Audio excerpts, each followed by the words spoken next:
a former Prime Minister, had once voiced a concern that the fruits of the welfare schemes were not reaching the intended citizens. The common and deserving citizen was only receiving 15 paise of every rupee sent to him.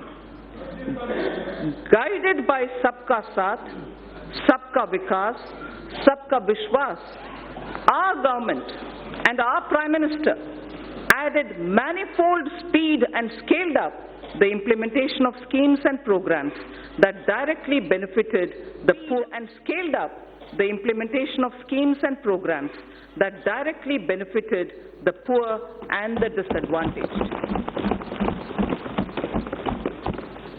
I wish to list out only a few as examples. 1. Welfare schemes with direct benefit transfer embedded in them. 2. Sanitation and water as provision of basic needs and as a measure of preventive health care. 3. Healthcare through Ayushman Bharat. Clean energy through Ujjwala and solar power. 4th. 5th. Financial inclusion, credit support, insurance protection to vulnerable sections and pension scheme. 6th, digital penetration with broadband and UPI. And finally, affordable housing for all through PMAY, the Prime Minister Awas Yojana. The milestones achieved are unprecedented, globally recognized and benchmarked against international indices. This strategy changed the established order of a few individuals, cornering most of the benefits, and was appreciated by the people. This had immensely positive outcomes. We have moved on from a growth rate of just over 4% in 1950s to 6% in 80s and in the 90s. However, during 2014 and 19, we clocked a growth of 7.4% on average, with inflation averaging around 4.5% itself.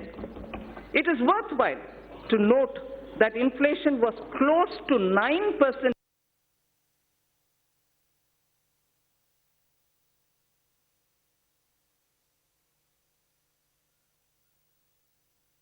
between 2006 and 16. India was able to raise 271 million people out of poverty, which we all should be proud of. We are now the 5th largest economy of the world. India's foreign direct investment got elevated to the level of $284 billion during 2014 and 19 from $190 billion that came in during the years 2009 to 14. The central government debt that has been the bane of our economy got reduced in March 2019 to 48.7% of GDP from a level of 52.2% in March 2014. Just between 14 and 19, I recall this figure, the central government's debt in March 2019 has come down to 48.7% of the GDP from a level of 52.2% in March 2014. With this backdrop, our government shall work towards taking the country forward so that we can leapfrog to the next level of health, prosperity, and well-being. We shall strive to bring ease of living to every citizen.